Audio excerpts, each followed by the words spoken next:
Mon nom est Claire, j'ai 57 ans et je viens de Paris, France. Pendant de nombreuses années, l'Église adventiste a été au cœur de ma vie. Je croyais servir Dieu avec sincérité, dévouement et amour. J'adhérais à toutes les doctrines, j'obéissais sans poser de questions, et j'étais fière d'être considérée comme fidèle. Mais un jour, il s'est produit quelque chose qui, aucune sœur préparée au baptême n'imaginerait jamais voir. J'ai passé des années à croire que je servais Dieu, jusqu'à ce que je découvre ce que personne n'osait dire. Cette vidéo n'est pas une attaque contre la foi. Bien au contraire, c'est un appel à la vérité, à la liberté spirituelle et au courage de regarder au-delà des apparences. Si vous avez déjà senti que quelque chose n'allait pas, mais que vous aviez peur de le dire, cette histoire est pour vous. Commentez depuis quelle ville ou quel pays vous regardez. Si cette histoire vous touche, laissez votre like et abonnez-vous à la chaîne pour accompagner d'autres témoignages que peu ont le courage de raconter.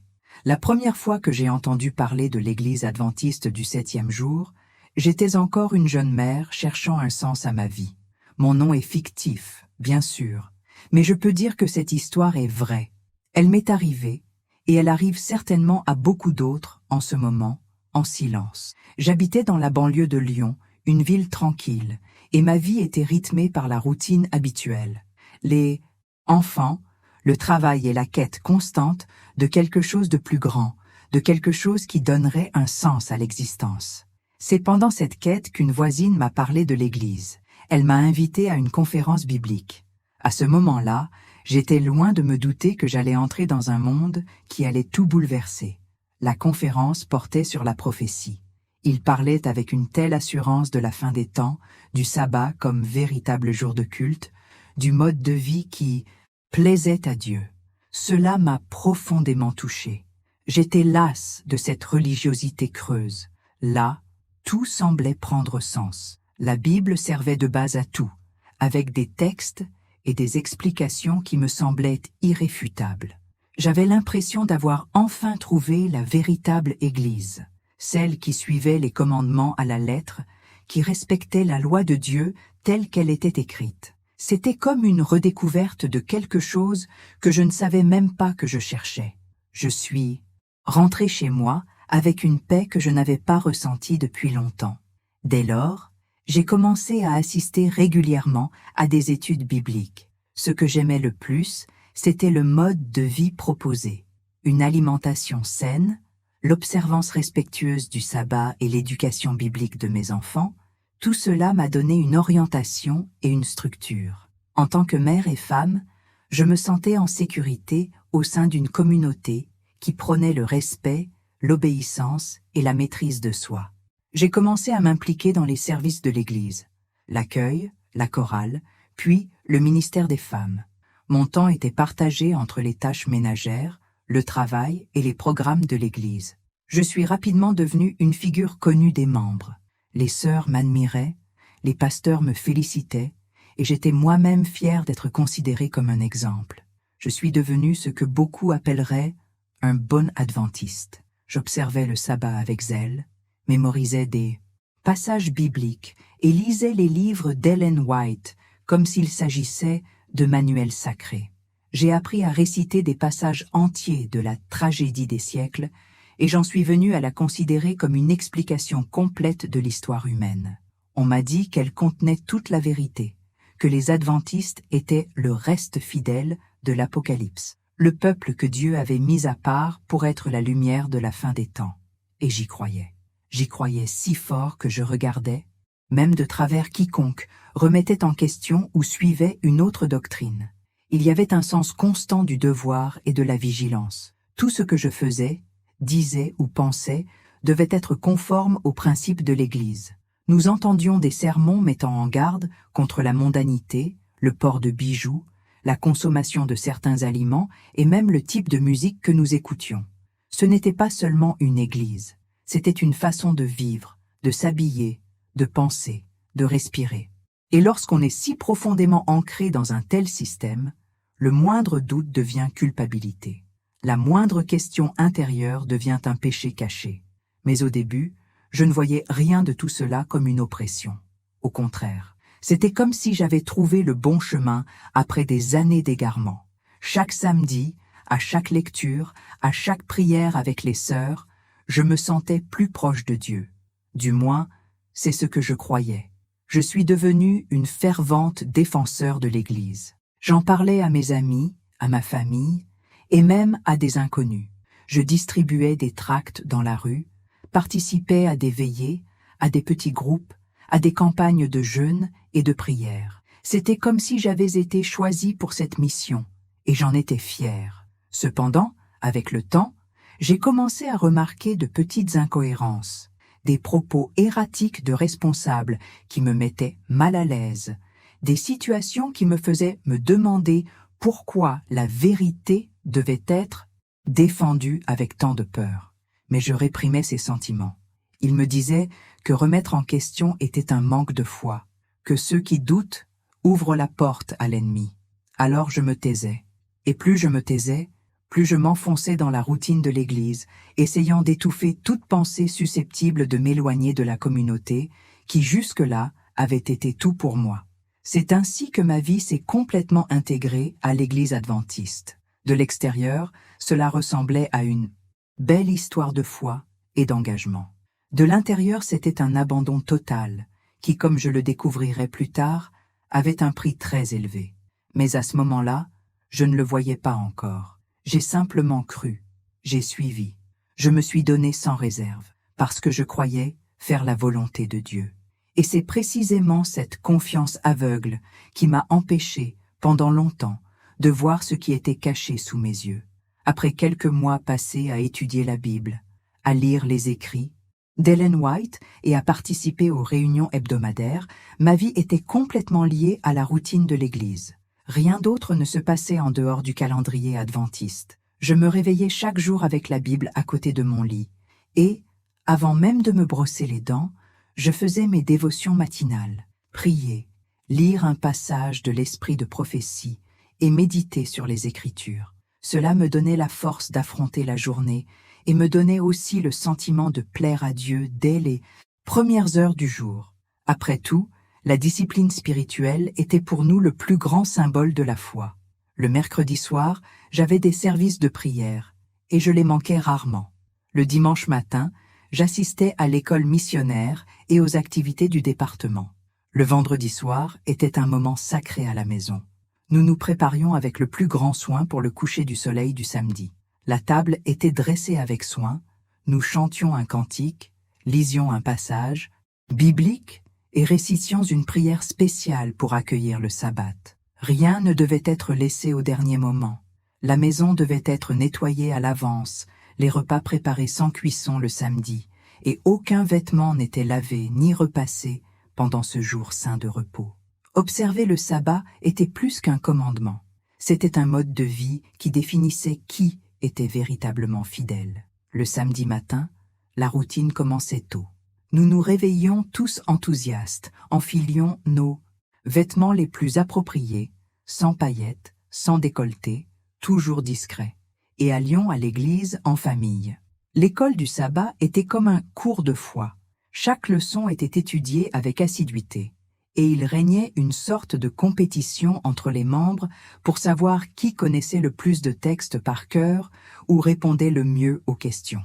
Puis venait le service divin, où le pasteur prêchait longuement, mettant souvent en garde contre le monde extérieur, l'importance de rester pur et le fait que l'Église était le seul peuple restant. On entendait souvent dire qu'à l'extérieur, il n'y avait que ténèbres et tromperies. Le samedi midi, lorsque nous nous réunissions avec d'autres familles de l'Église, notre régime alimentaire suivait des normes strictes. Pas de viande, d'aliments frits, de boissons gazeuses, ni rien de considéré comme impur. J'ai progressivement appris à cuisiner selon les normes sanitaires adventistes. J'ai commencé à lire les étiquettes avec obsession et j'ai même supprimé le lait de vache de mon alimentation. Je buvais des tisanes, utilisais des graines de lin, des graines de chia et du tofu, et me vantais de suivre un régime qui plaisait à Dieu. Lorsqu'on me demandait pourquoi je ne mangeais pas de viande, je répondais fermement « Parce que mon corps est le temple du Saint-Esprit ». Mes enfants ont également été façonnés par cet environnement. Ils participaient au club des explorateurs, apprenaient les livres de la Bible par cœur et évitaient la musique mondaine. Films et dessins animés étaient choisis avec le plus grand soin, et je leur ai appris à prier avant chaque repas, à étudier leurs leçons chaque jour et à rêver du paradis comme seule vraie récompense. À l'école, ils se sentaient différents. Je leur disais que c'était une bonne chose. Après tout, être différent du monde était une preuve de sainteté. Je me sentais épanouie. Les autres sœurs me félicitaient. Elles disaient que ma foi était inspirante, que j'étais un exemple de femme vertueuse. J'étais invitée à témoigner, à animer des réunions, à enseigner à d'autres femmes. J'éprouvais une fierté silencieuse, un sentiment de mission accomplie. J'avais le sentiment de tout faire correctement, que Dieu était satisfait de moi, que mon nom était enfin inscrit dans le livre de vie. Et j'y croyais tellement que j'ai commencé à considérer les autres à travers des filtres spirituels. Si quelqu'un arrivait en retard à l'église, je pensais « il est spirituellement froid ». Si quelqu'un mangeait quelque chose d'inhabituel ou se maquillait, je considérais cela comme une déviation. Je ne jugeais jamais avec malice, mais avec sincérité, car c'est ce qu'on nous enseignait. Ceux qui aiment Dieu obéissent à ses commandements. Et l'obéissance était la plus haute forme de culte. Le péché, même le plus petit, était pris au sérieux, et nous étions encouragés à veiller les uns sur les autres. Il était courant que quelqu'un soit publiquement réprimandé pour ne pas avoir suivi une règle.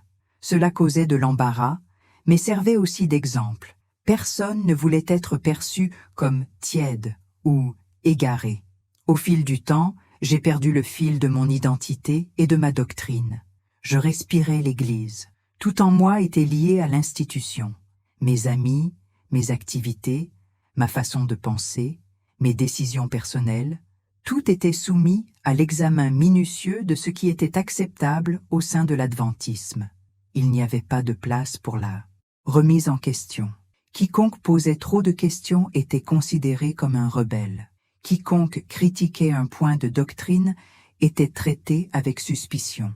J'ai donc appris à me taire, et je me sentais coupable chaque fois qu'un doute surgissait dans mon cœur. Mais à ce stade, je n'en avais encore conscience. Je suivais simplement avec zèle et passion, car on me disait que c'était le chemin étroit, que beaucoup abandonneraient, que peu arriveraient jusqu'au bout, et que je devais rester ferme pour être sauvé.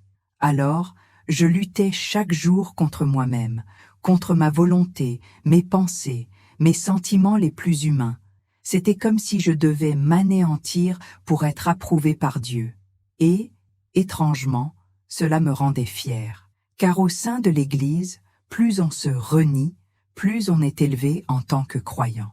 L'Église est devenue mon foyer, mon refuge, mon champ de bataille, et aussi, sans que je le sache encore, ma prison spirituelle.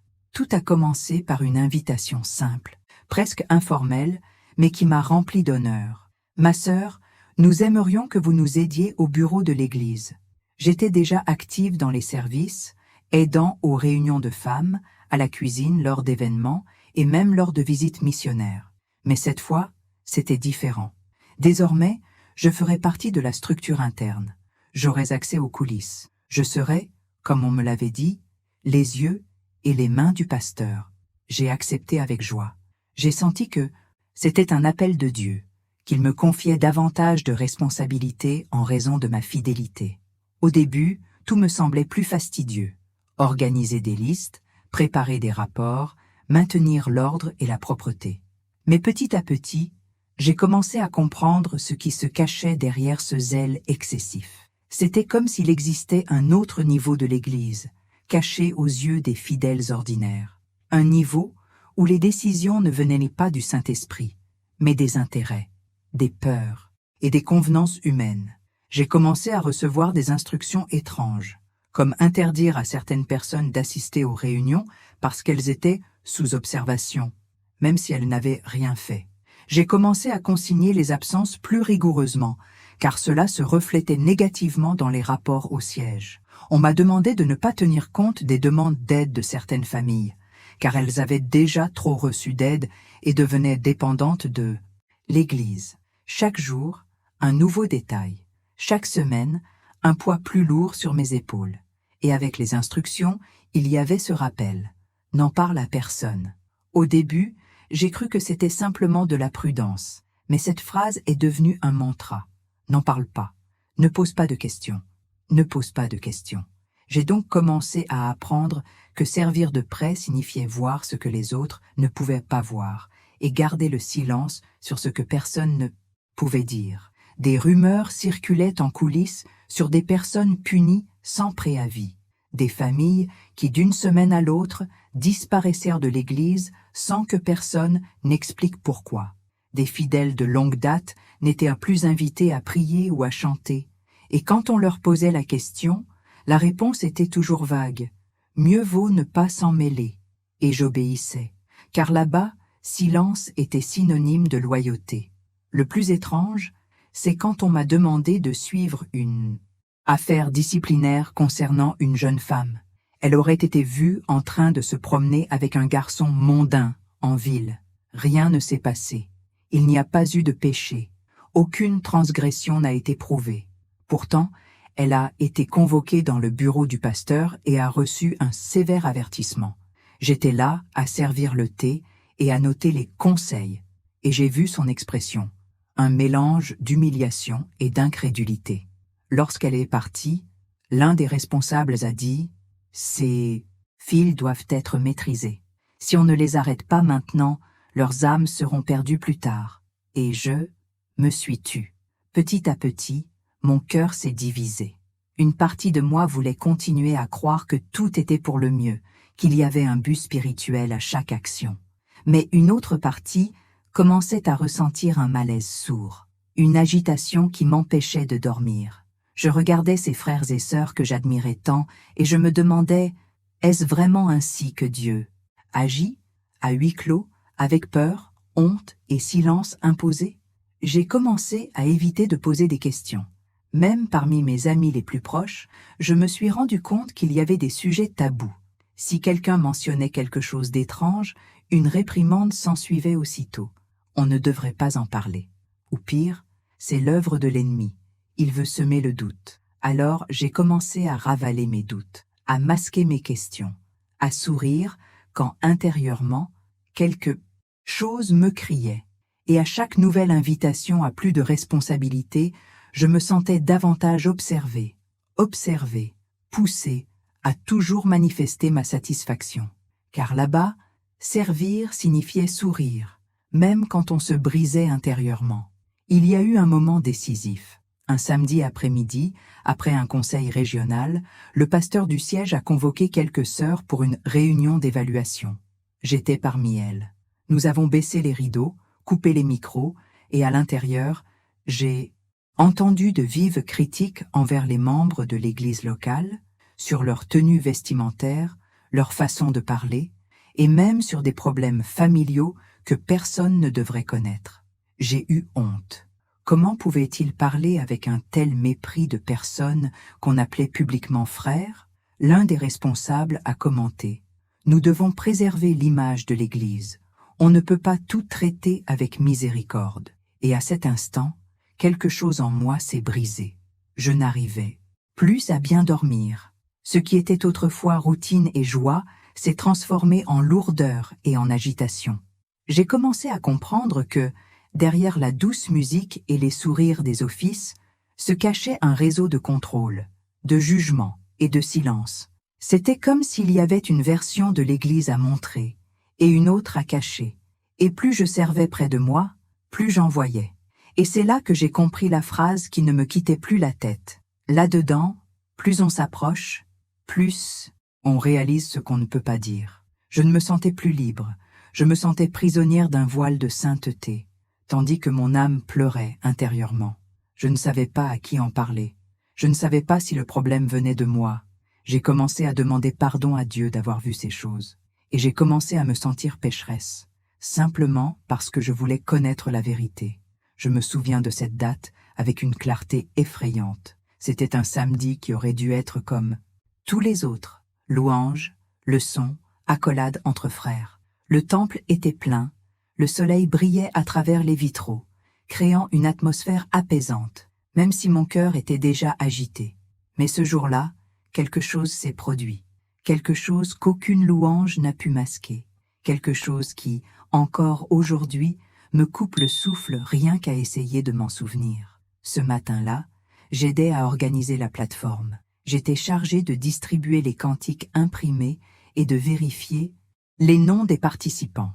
Étant déjà très proche des responsables, ma présence était déjà courante. Tout le monde me considérait comme digne de confiance. J'ai vu et entendu des choses que peu d'autres voyaient. Mais je n'aurais jamais imaginé que, précisément dans l'environnement où l'on parlait le plus de Dieu, j'entendrais quelque chose qui briserait ma foi. Tout a commencé par une conversation à voix basse. 2 dirigeants se trouvaient dans l'un des bureaux administratifs. La porte, entr'ouverte. J'étais dehors, attendant une signature. Je n'avais pas voulu écouter aux portes, mais je l'ai fait, et je ne pouvais pas me défaire de cette audition. Le sujet était un jeune homme de l'église, un garçon discret issu d'une famille modeste, mais très présent aux activités de l'église. On lui a dit qu'il avait commis une erreur personnelle. Mais ce qui m'a choqué, ce n'était pas l'erreur présumée, mais la façon dont ils ont décidé de la gérer.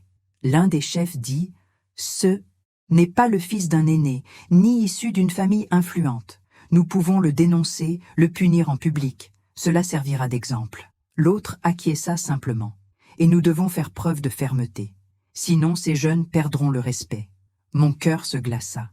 Il n'y avait là aucune pitié, aucun désir de secours, seulement de la stratégie, de la politique, de l'apparence et du pouvoir. Je suis resté immobile quelques secondes, hésitant entre entrer et repartir. Quand la porte s'est ouverte et qu'ils m'ont vu, ils ont juste souri. L'un d'eux a même plaisanté. « Notre secrétaire est toujours là, hein ?» J'ai souri en retour. Mais à l'intérieur, tout s'écroulait. Plus tard, pendant la cérémonie, ce même jeune homme fut appelé au front. La discipline fut lue à voix haute, froidement, sans compassion. Sa mère pleurait, essayant de cacher son visage avec un mouchoir. J'observais la scène en silence. Je savais ce qui se passait. Je savais que s'il avait été le fils de quelqu'un d'important, rien de tout cela ne serait arrivé. La justice avait un maître, et la miséricorde était sélective. À ce moment-là, j'ai eu l'impression qu'une partie de moi était arrachée. J'essayais encore de rationaliser, de penser que c'était peut-être nécessaire, qu'il y avait des raisons que j'ignorais.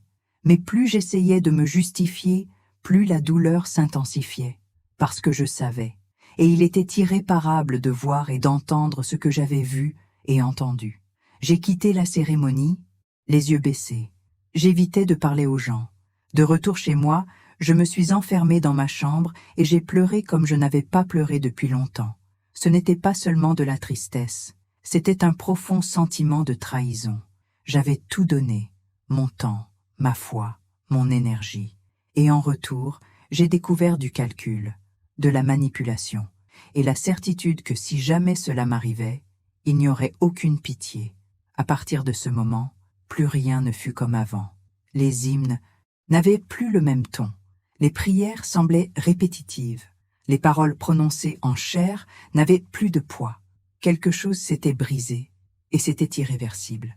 J'ai commencé à comprendre d'autres choses. De petites incohérences que j'avais ignorées auparavant me sautaient aux yeux, comme la différence de traitement entre les membres ordinaires et les proches des dirigeants. Comment certaines décisions venaient d'en haut, sans aucun fondement biblique, simplement parce qu'un pasteur les avait ordonnées. Comment les frères étaient priés de se distancer de ceux qui les remettaient en question, même avec amour, et comment le silence était récompensé par une position sociale, tandis que l'honnêteté était punie par l'isolement. Je me suis retrouvé encerclé par un système qui ne permettait pas les questions sincères. Ce système prenait l'obéissance pour de l'aveuglement et qualifiait toute tentative de clarification de rébellion. Pendant un temps, j'ai essayé de me convaincre que le problème était isolé, qu'il y avait des personnes mal intentionnées partout. Mais la douleur de le voir pratiqué et accepté par tant de personnes, sans poser de questions, me faisait me sentir de plus en plus seule. J'ai commencé à m'éloigner lentement, non pas physiquement mais spirituellement. J'assistais aux offices, mais mon cœur n'y était plus. Je me sentais comme une étrangère dans la maison où j'avais été autrefois une fille. J'ai commencé à faire des cauchemars à propos de ce que j'avais entendu. Et une culpabilité me rongeait. Aurais-je dû parler, signaler, prévenir la mère du garçon? Mais je n'ai rien dit, et cela me hante encore aujourd'hui. Le plus douloureux a été de réaliser que je ne pouvais partager ce fardeau avec personne. J'ai timidement essayé de le partager avec une sœur proche. Elle m'a simplement dit « Nous devons prier davantage. L'ennemi essaie de nous embrouiller. » Je n'ai pas eu le courage d'insister, et je me suis à nouveau tue. Ce jour-là, quelque chose s'est brisé en moi, et ma foi n'a plus jamais été la même. Après ce jour-là, je ne pouvais plus tout garder pour moi. La scène de ce jeune homme exposé, la froideur de ses paroles, le regard calculateur de ceux qui auraient dû le guider avec amour, tout se repassait dans ma tête comme un film que je ne pouvais m'empêcher de regarder.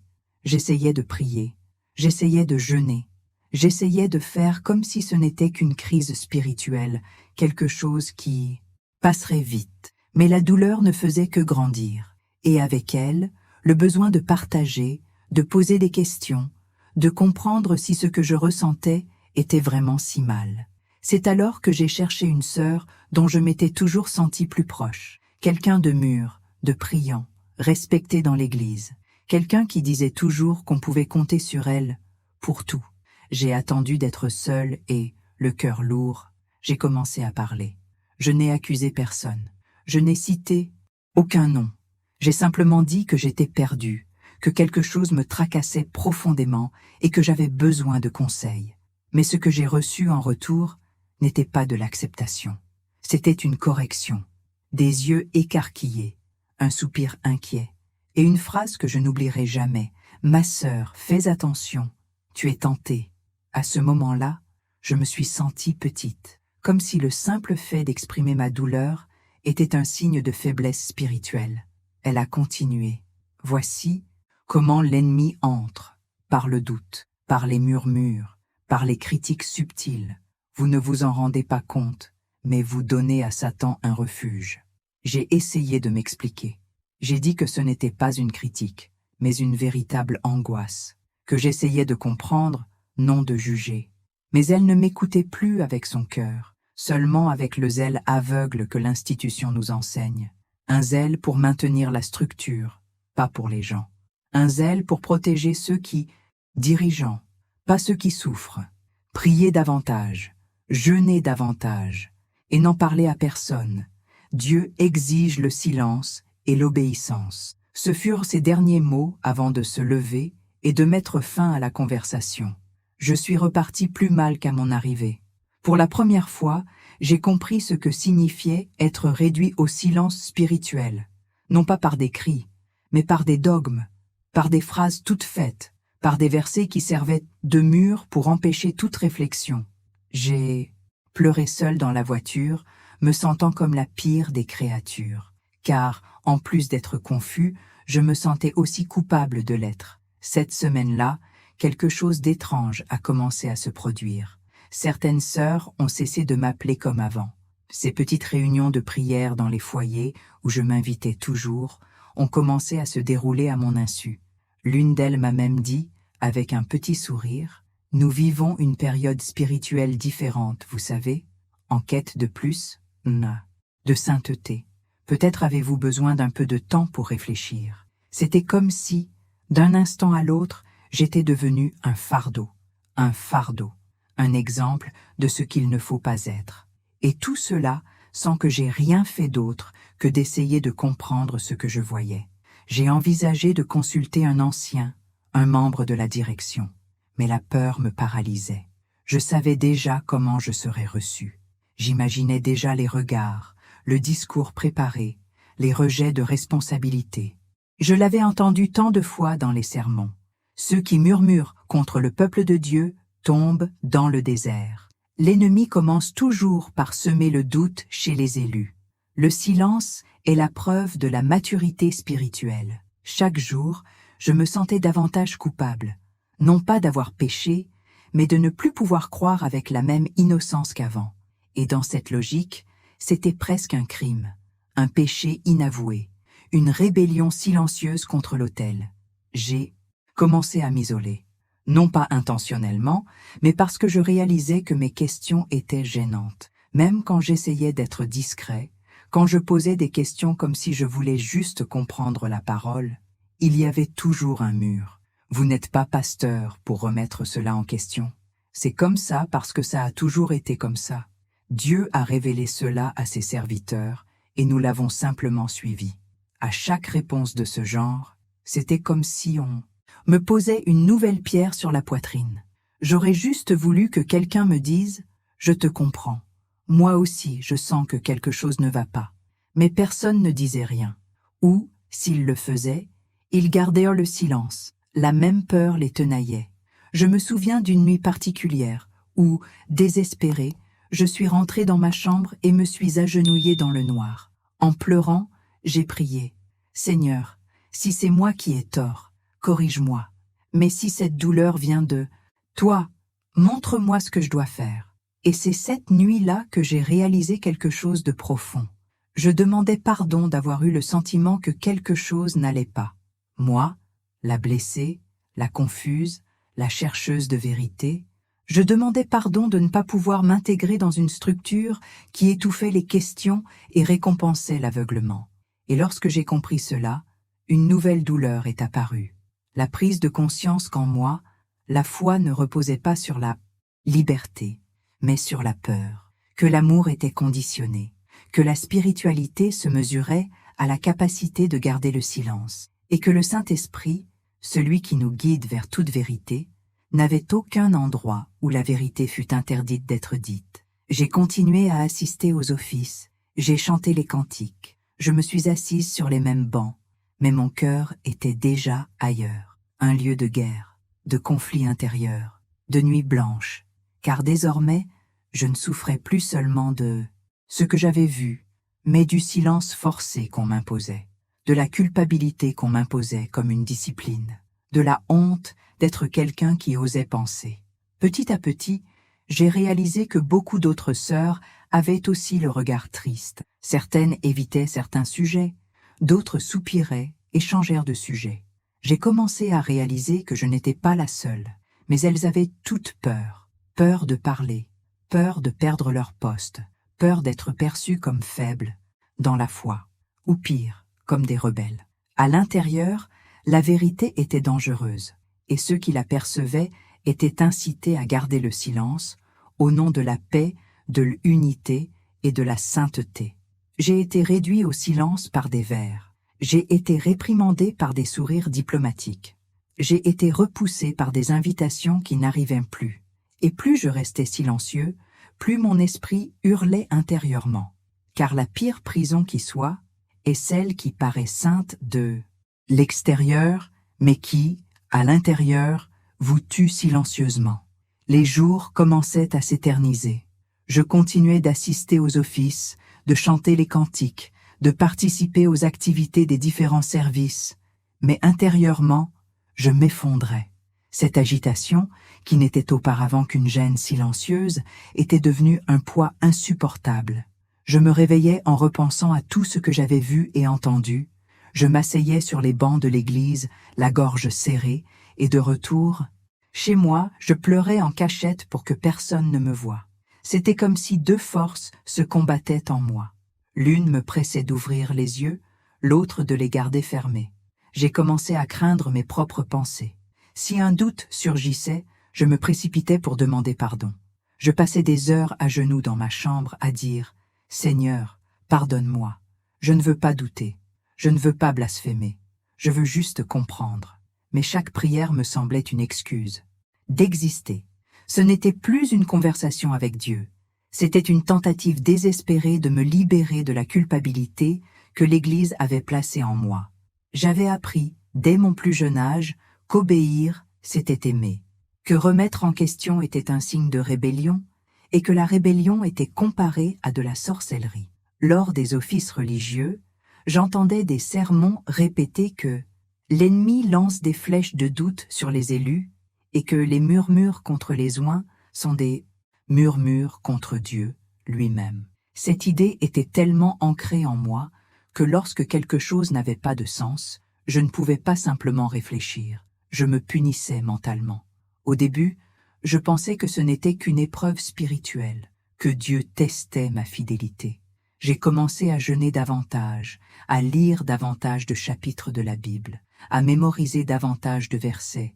Mais au lieu d'un soulagement, j'ai ressenti une angoisse encore plus grande. Plus j'essayais de faire taire ma conscience, plus elle hurlait fort. Je me réveillais au milieu de la nuit, le cœur battant, me remémorant des visages, des phrases et des situations dont j'avais été témoin. Et chaque souvenir était accompagné d'un tourbillon de questions. Est-ce juste? Est-ce biblique? Est-ce ce que Jésus ferait? Mais je n'osais en parler à personne. Car, intérieurement, même mes pensées semblaient surveillées. J'ai commencé à éviter de poser des questions à l'école du sabbat. Je ne levais plus la main pour commenter. J'évitais de regarder les responsables, de peur qu'ils ne remarquent mon malaise. Et, dans le silence, j'ai commencé à croire que le problème venait de moi, que quelque chose clochait chez moi, que j'étais peut-être spirituellement froid ou possédé par l'ennemi. C'est à ce moment-là que mon esprit a commencé à se fragmenter. Je ne savais plus si les choses étranges que je voyais étaient réelles ou si j'exagérais. En même temps, je savais que je n'inventais rien. Mais la pression était telle que même ma mémoire semblait douteuse. Je n'arrêtais pas de me dire « si personne d'autre ne le voit, alors j'ai peut-être tort ». Et cette pensée était dévastatrice. Il y avait des jours où je passais des heures à jeûner, suppliant Dieu d'ôter cette rébellion de moi. Je priais, pleurant, allongé par terre, disant « Père, je ne veux pas perdre mon salut. Je ne veux pas être utilisé par le diable pour attaquer ton œuvre. Purifie mon esprit.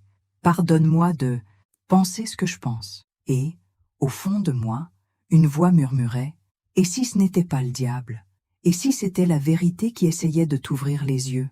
Cette voix était douce, mais insistante. Et c'est cette voix qui me faisait me réveiller chaque jour avec le cœur divisé. À chaque service, je sentais le regard des frères s'alourdir. Je ne sais pas si c'était réel ou si c'était de la culpabilité, mais tout le monde semblait savoir que j'étais différent. Certains ont commencé à m'éviter discrètement. D'autres faisaient des remarques subtiles sur les sœurs qui devraient prier davantage ou les femmes qui cèdent au ragot et à l'ennemi. Je n'avais rien fait d'autre que réfléchir. Mais dans cette culture, penser différemment était déjà un crime silencieux. J'ai commencé à ressentir des symptômes physiques, insomnie, crise de larmes aux toilettes, perte d'appétit.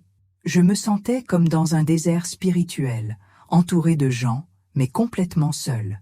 Parfois, au milieu d'un cantique, mes yeux se remplissaient de larmes, non pas d'émotion, mais de douleur, car je chantais des paroles de liberté, de grâce et de vérité. Mais je vivais prisonnière de la peur de déplaire à des hommes qui prétendaient parler au nom de Dieu. La culpabilité est devenue mon ombre. Je me suis réveillée avec elle, je me suis endormie avec elle, coupable de ressentir, coupable de penser, coupable de douter, et, plus ironiquement, coupable de vouloir vraiment aimer Dieu. Car c'était ce qui me motivait, ce n'était pas la rébellion, c'était l'amour. C'était le désir de comprendre si ce que je voyais était vraiment le sien. Mais personne ne me l'a dit. Au contraire, on m'a fait croire que ma quête de vérité était un péché plus grand que n'importe quelle transgression.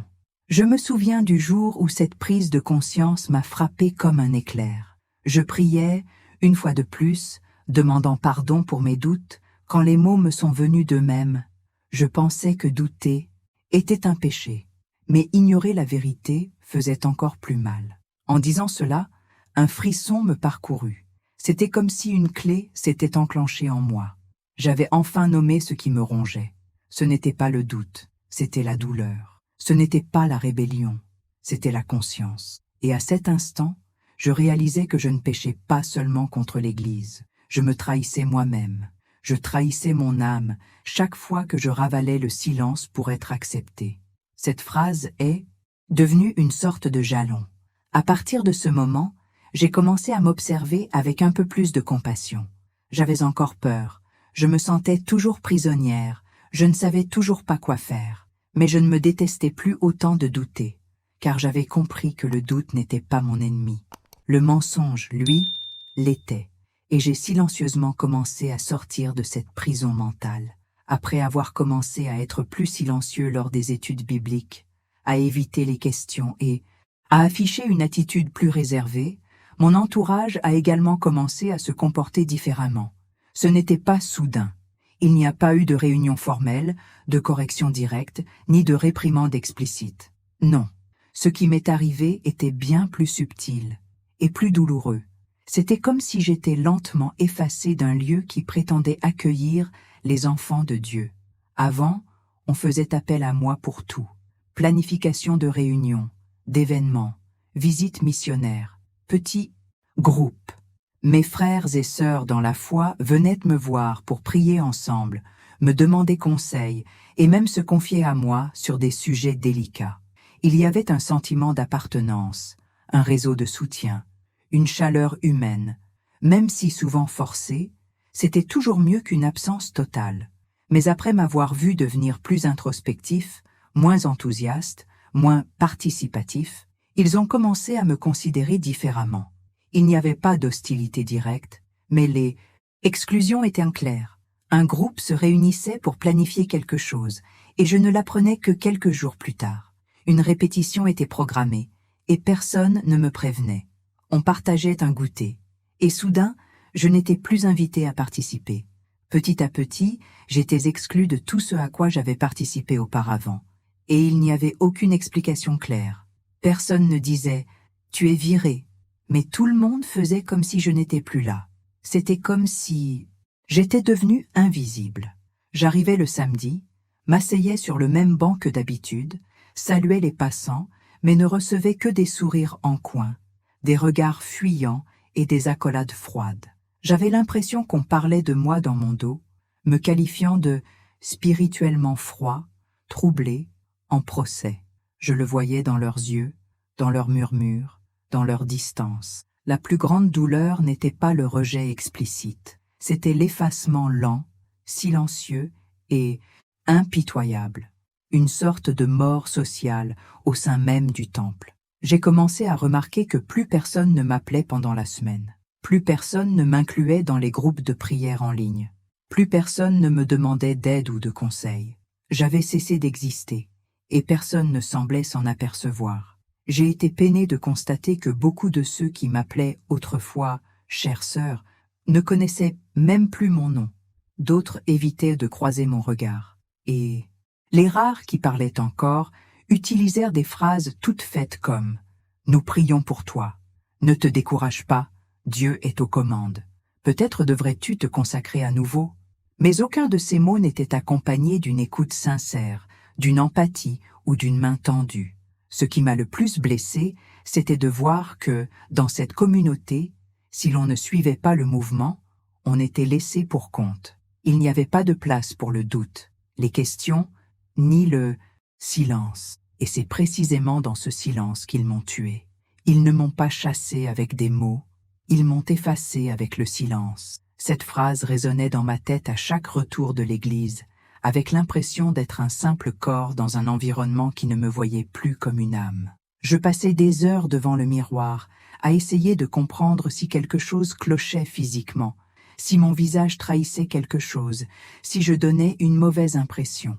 Mais en vérité, ma seule erreur était de ne plus faire semblant aussi bien.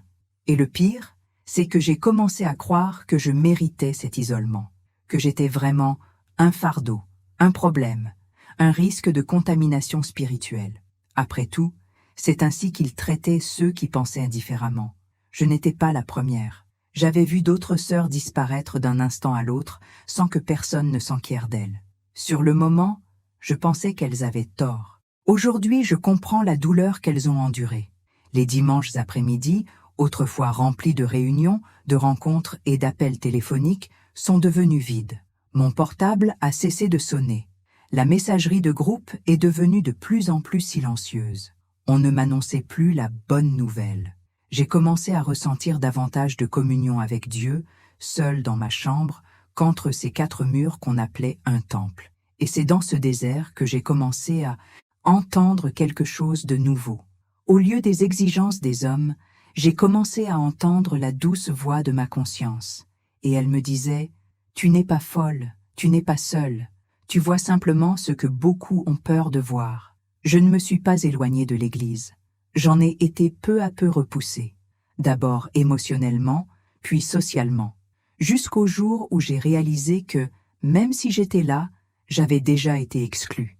Et le plus cruel, sans aucun avertissement, sans un mot. Juste le silence, un silence plus douloureux que des cris. J'arrivais de plus en plus tard aux offices. Je m'asseyais au fond. Et souvent, le samedi, je partais avant la fermeture, sans que personne ne s'en aperçoive. C'est là que j'ai réalisé que je n'étais plus à ma place, que mon corps était toujours là, mais que mon âme avait été chassée. Je n'ai pas quitté l'église avec un discours préparé, ni la certitude d'avoir fait le bon choix. Je suis parti en morceaux, effrayé, honteux, avec un sentiment de culpabilité qui semblait peser plus lourd que mon corps lui-même. Je suis parti sans crier, sans claquer la porte, sans affronter personne. J'ai simplement arrêté d'y aller. Et, dans le silence de ma décision, j'ai senti le monde s'écrouler. Pendant des semaines, j'ai pleuré seul dans ma chambre, avec l'impression de trahir Dieu. Je restais éveillé la nuit, implorant son pardon, craignant d'être trompé par l'ennemi. C'était comme si mon esprit était divisé en 2 voix. L'une me suppliait de revenir en arrière, de m'excuser, de faire semblant à nouveau, et l'autre me murmurait doucement « Tu n'es pas folle, tu veux juste la vérité ». Les premiers jours, personne de l'église ne m'a contacté. Pas de message, pas de relation. Ceux qui disaient que nous formions une famille spirituelle se sont envolés comme la fumée. J'ai surveillé mon téléphone, attendant une réaction, mais j'ai trouvé à nouveau le même châtiment. Le silence. J'avais l'impression d'être mort à leurs yeux. Et d'une certaine manière, c'était vrai. J'avais cessé d'être utile, d'être un exemple, d'être commode. Et maintenant que ma présence ne contribuait plus à renforcer ce qu'ils prêchaient, j'étais jetable. C'est alors, dans un moment de désespoir, que j'ai commencé à chercher en ligne des témoignages de personnes ayant vécu une expérience similaire. J'ai tapé des mots comme « ex-adventiste »,« questions sur l'Église »,« traumatisme religieux » et j'ai été ostracisé. Et, à ma grande surprise, j'ai trouvé des centaines de témoignages, de femmes, d'hommes, de jeunes, de personnes âgées, des gens du monde entier qui avaient vécu exactement ce que je vivais. Chaque vidéo que je regardais était comme un miroir. Chaque histoire que je lisais était comme une étreinte. Pour la première fois, je sentais que je n'étais pas seul, qu'il y en avait d'autres qui, eux aussi, avaient commencé avec un cœur rempli de foi et avaient fini avec l'âme déchirée par les mains de l'institution, qui, comme moi, croyait servir Dieu, mais découvrait qu'il servait les hommes. J'ai parlé à certaines de ces personnes. J'ai rejoint des groupes. J'ai écouté, lu, pleuré. Je me suis profondément identifié aux histoires de femmes réduites au silence, humiliées ou simplement ignorées pour avoir osé voir au-delà du vernis de la sainteté. Et au fil de ces échanges sincères, quelque chose a commencé à changer en moi. C'était comme si, petit à petit, le bandeau commençait à tomber de mes yeux. Je pouvais désormais voir au-delà des manipulations émotionnelles qui me semblaient auparavant de pieux conseils. Je voyais des règles humaines se faire passer pour des commandements divins. Je revisitais les textes bibliques avec un regard nouveau, un regard plus libre, un regard qui n'avait pas peur de se demander « Mais Dieu veut-il vraiment cela ?» Et c'est dans ce processus que, finalement, quelque chose de beau s'est produit. Pour la première fois, j'ai commencé à vraiment sentir Dieu. Non pas un Dieu distant, qui me jugeait au nombre d'offices auxquels j'assistais ou au nombre de salutations que je prononçais le jour du sabbat. Non pas un Dieu qui exigeait une obéissance aveugle et la crainte, mais un Dieu qui m'écoutait en silence, qui m'accueillait en larmes, qui m'accueillait même sans temple, sans vêtements spécifiques, sans nourriture interdite. Partir, c'était comme retirer un bandeau de mes yeux et voir vraiment Dieu pour la première fois. Ce réveil n'a pas été facile. Au début, j'ai dû faire face à une immense solitude spirituelle, car nous grandissons avec la conviction qu'être en dehors de l'Église signifie être loin de Dieu. Mais j'ai découvert, dans la douleur, que beaucoup de gens se sont éloignés des institutions et se sont rapprochés du cœur de Dieu plus que jamais. C'est à cette époque que j'ai commencé à prier d'une manière nouvelle, plus honnête. Je parlais à Dieu comme une fille blessée, sans répéter de formules, sans craindre d'être punie pour mes doutes. Et dans ce dialogue intime, j'ai trouvé plus de paix qu'au cours d'années passées à m'efforcer de plaire aux dirigeants humains. J'ai aussi réalisé que ma foi ne mourait pas. Elle changeait simplement de forme. Ce n'était plus une chaîne, mais des ailes. Je n'avais plus besoin de l'approbation humaine pour me sentir aimé de Dieu. Je ne m'agenouillais plus devant un système. Je m'agenouillais librement devant un Dieu qui voit les profondeurs du cœur. Cette liberté, cependant, a un prix. J'ai perdu des amis. J'ai perdu la confiance de membres de ma famille restés au pays. Ils m'ont traité de rebelle, de perdu, de désobéissant. Certains ont dit que j'étais touché par l'ennemi, et pendant longtemps, cela m'a blessé. Mais aujourd'hui, avec le recul, je constate, j'ai bel et bien été touché, mais par l'esprit de vérité. Et cette vérité ne m'a pas éloigné de Dieu, au contraire, elle m'a libéré de la culpabilité, des mensonges déguisés en zèle, d'une religiosité sans compassion. Aujourd'hui, ma foi est plus légère, plus silencieuse, plus sincère. Je n'ai pas besoin d'une chair pour ressentir la présence divine. Fermez simplement les yeux, respirez profondément et souvenez-vous que Dieu ne m'a jamais abandonné. Ce sont les hommes qui m'ont repoussé. Aujourd'hui, si on me demande si je crois encore, je répondrai plus que jamais. Mais désormais, je crois en un Dieu qui n'est pas limité par les temples, les calendriers ou les règles humaines. Un Dieu qui m'accompagne dans mes questions, mes blessures, mes reconstructions. Et si vous écoutez ce témoignage avec le cœur lourd, sentant que vous traversez également ce processus, je veux vous dire, tu n'es pas seul. Des milliers de personnes se sont également éveillées. Elles ont décidé de rechercher la vérité, même si cela signifiait tout perdre. Vous ne perdez pas la foi. Vous trouvez la vraie foi, celle qui ne s'achète pas par des positions, qui ne se mesure pas à l'habillement, et qui ne se tait pas face à l'injustice. La foi qui libère, qui guérit, qui transforme. Si vous m'avez suivi jusqu'ici, peut-être que quelque chose dans votre cœur s'agite en ce moment. Peut-être écoutez-vous cette histoire en silence, votre téléphone caché, vos écouteurs sur les oreilles, espérant que personne ne remarque que vous commencez à penser différemment.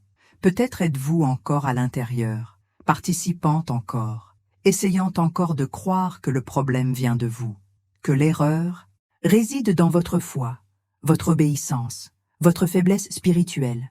Mais laissez-moi vous dire quelque chose, du fond du cœur. Ce n'est pas un péché d'avoir des doutes, ce n'est pas un péché de penser, ce n'est pas un péché de vouloir comprendre pourquoi quelque chose en vous vous fait mal, même quand vous faites tout bien. Pendant longtemps, je suis moi aussi restée silencieuse. Je pensais que remettre en question était un manque de foi. Ce malaise était de la rébellion. Relever des incohérences était un signe que l'ennemi essayait de m'éloigner de Dieu. Et plus j'essayais d'ignorer cette voix intérieure, plus je me sentais éloigné du vrai Dieu. Aujourd'hui, en regardant en arrière, je comprends. Cette voix en moi, n'était pas l'ennemi. C'était la voix de Dieu qui essayait de me réveiller. Pourquoi Dieu n'a pas besoin d'institutions humaines pour vous aimer?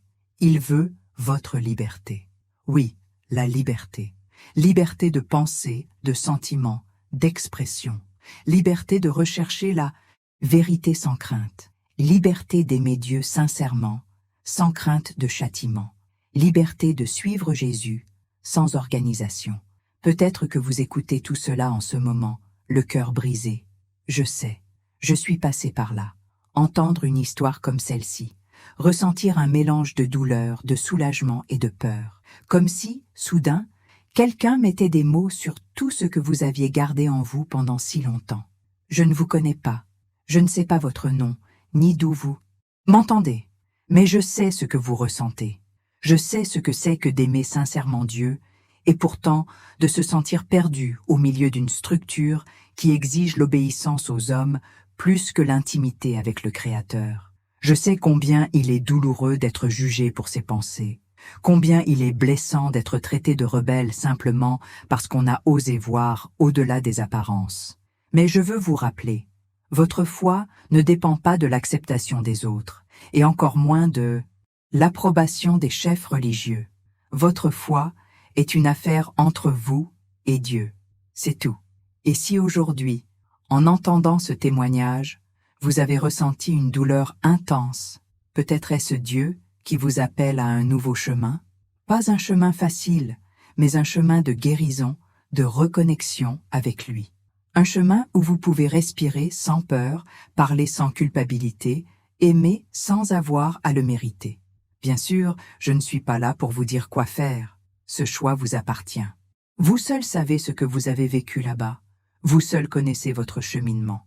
Mais si vous sentez que vous ne pouvez plus faire semblant, sachez qu'il y a une vie hors de ces murs. Il y a la foi au-delà des étiquettes. Il y a l'amour sans manipulation. Et il y a une vérité qui vous libère. Et cette vérité a un nom, Jésus. Non pas un signe d'église, non pas un système fermé, mais un Christ qui marchait avec les exclus, qui défiait les religieux, qui préférait la compagnie des pécheurs, sincère aux flatteries des pharisiens. Tu n'as pas besoin de te cacher de Dieu. Il te voit, il te connaît, et il ne t'en veut pas parce que tu doutes. Il t'attend à bras ouverts, loin de la peur. Peut-être que tu pleures en ce moment. Peut-être que tu as l'impression que ta vie est en train de se démanteler. Je comprends. J'ai pleuré aussi. Je me sentais perdu aussi. Mais aujourd'hui, je peux dire, la douleur du réveil est réelle, mais la paix qui suit est incomparable. Et si vous êtes arrivé jusqu'ici, si vous êtes resté avec moi jusqu'au bout de cette histoire, alors quelque chose de très spécial se produit déjà en vous. Car tout le monde n'a pas le courage d'entendre des vérités blessantes, seuls ceux qui sont prêts à s'en libérer. C'est pourquoi je vous invite chaleureusement. Si cette histoire vous a touché, n'hésitez pas à aimer cette vidéo. Cela permettra d'atteindre d'autres personnes qui, comme vous, vivent dans le silence. Et si vous voulez continuer à entendre des histoires comme celle-ci, des histoires sincères et démasquées de personnes qui croyaient autrefois aveuglément et qui croient maintenant avec un cœur pur, abonnez-vous à la chaîne. Ici, vous trouverez soutien, vérité et empathie, sans jugement, sans peur. Et s'il vous plaît, si quelque chose en vous a crié pendant cette vidéo, commentez ci-dessous. Pas besoin d'écrire beaucoup.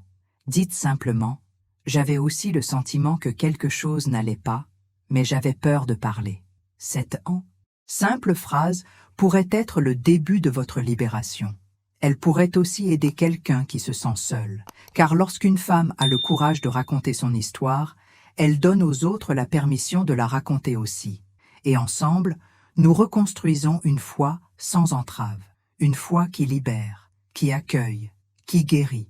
Dieu t'aime, peu importe ce qu'ils ont dit, peu importe qui t'a effacé. Tu restes sa fille, et il n'a jamais eu besoin de temple pour t'entendre. Il te suffit de parler.